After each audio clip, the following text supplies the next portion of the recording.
গাজাবাসী তাদের বাড়িঘরে ফিরতে শুরু করেছে, কিন্তু ফেরার পরে কি দেখছে? একটা ভয়াবহ দৃশ্য। তাদের আর বাড়ির চিহ্ন নেই, অনেক জায়গায় কোনো একদম নিশ্চিহ্ন হয়ে গেছে, বড় বড় গর্ত, আবার কোথাও কোথাও ধ্বংসস্তূপ ভেঙে চুরে পড়ে আছে। মানে একটা ভয়াল একটা অবস্থা।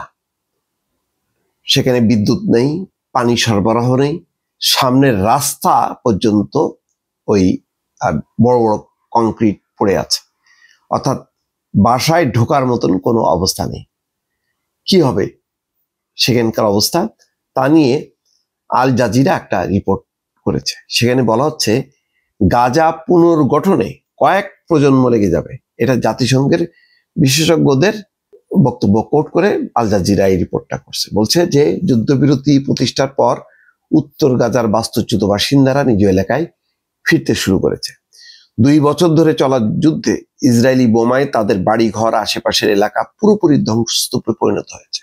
এই পরিস্থিতিতে ইসরায়েলকে সেখানে অবিলম্বে তাঁবু এবং অস্থায়ী আশ্রয় কেন্দ্র সরবরাহের অনুমতি দিতে হবে বলে মন্তব্য করেছেন জাতিসংঘের একজন বিশেষজ্ঞ। জাতিসংঘের আবাসন অধিকার বিষয়ক বিশেষ রিপোর্টিয়ার বালাকৃষ্ণ রাজাগোপাল বলেছেন, উত্তর গাজার যেসব এলাকা থেকে ইসরায়েলি সেনারা সরে গেছেন সেখানে ফিরে ফিলিস্তিনিরা ধ্বংসস্তূপ ছাড়া আর কিছুই খুঁজে পাচ্ছেন না। শনিবার আল জাজিরাকে দেওয়া এক সাক্ষাৎকারে রাজাগোপাল বলেন, যুদ্ধের মানসিক প্রভাব এবং আঘাতের মাত্রা ভয়াবহ।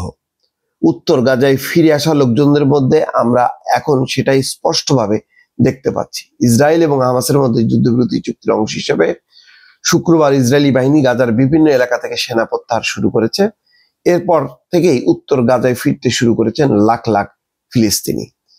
গাজার বাসিন্দারা যুদ্ধ বন্ধের সিদ্ধান্তকে স্বাগত জানিয়েছেন। 2023 সালের 7 অক্টোবর শুরু হওয়া এই যুদ্ধে 67,700 জনের বেশি ফিলিস্তিনি নিহত হয়েছেন। পুরো গাজায় নেমে এসেছে মানবিক বিপর্যয়। জাতিসংঘের হিসাব অনুযায়ী যুদ্ধ শুরুর পর থেকে এ পর্যন্ত গাজায় 92% আবাসিক ভবন 92% আবাসিক ভবন ক্ষতিগ্রস্ত বা ধ্বংস হয়েছে। লাখ লাখ বাস্তুচ্যুত ফিলিস্তিনি এখন তাঁবু বা অস্থায়ী আশ্রয় কেন্দ্রে বসবাস করছেন।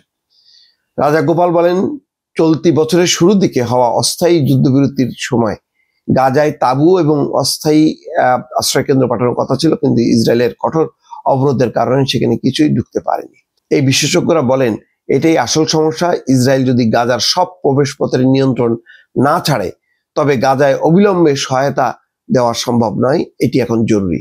গাজা জুড়ে বাড়িঘরের ধ্বংসের বিষয়টি বর্ণনা করতে গিয়ে রাজাগোপাল ডিমোসাইড শব্দটি ব্যবহার করেছেন। এর অর্থ হলো গণহারে মানুষের বসত বাড়ি ধ্বংস করে তাদের বাস্তুচ্যুত করা। তাদের মতে গাজায় বাড়িঘর ধ্বংস করাই ফিলিস্তিনিদের বিরুদ্ধে ইসরায়েলের জাতি হত্যার অন্যতম উপাদান। অর্থাৎ একটা জাতিকে নিশ্চিহ্ন করতে হলে তার ঘর বাড়ি আগে গুড়ায় দাও, একদম নিশ্চিহ্ন করে দাও, তার মানে উচ্ছেদ করে দাও, তারপরে হত্যা করো। ঠিক সেটাই কিন্তু করছে। একদিকে তারা ঘর বাড়ি ধ্বংস করতেছে, অন্যদিকে হলো মানুষ হত্যা করতেছে। তার মানে এই প্রক্রিয়া যদি চলতে থাকে, চলতে চলতে এক পর্যায়ে একটা জাতি নিশ্চিহ্ন হয়ে যায়।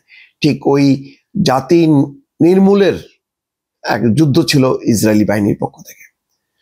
রাজাগোপাল বলেন, মানুষকে উচ্ছেদ করে একটি অঞ্চলকে বসবাসের অযোগ্য করে তোলা জাতি হত্যার মূল উপাদানগুলোর একটি। গাজা পুনর্গঠন শেষ হতে কয়েক প্রজন্ম লাগবে।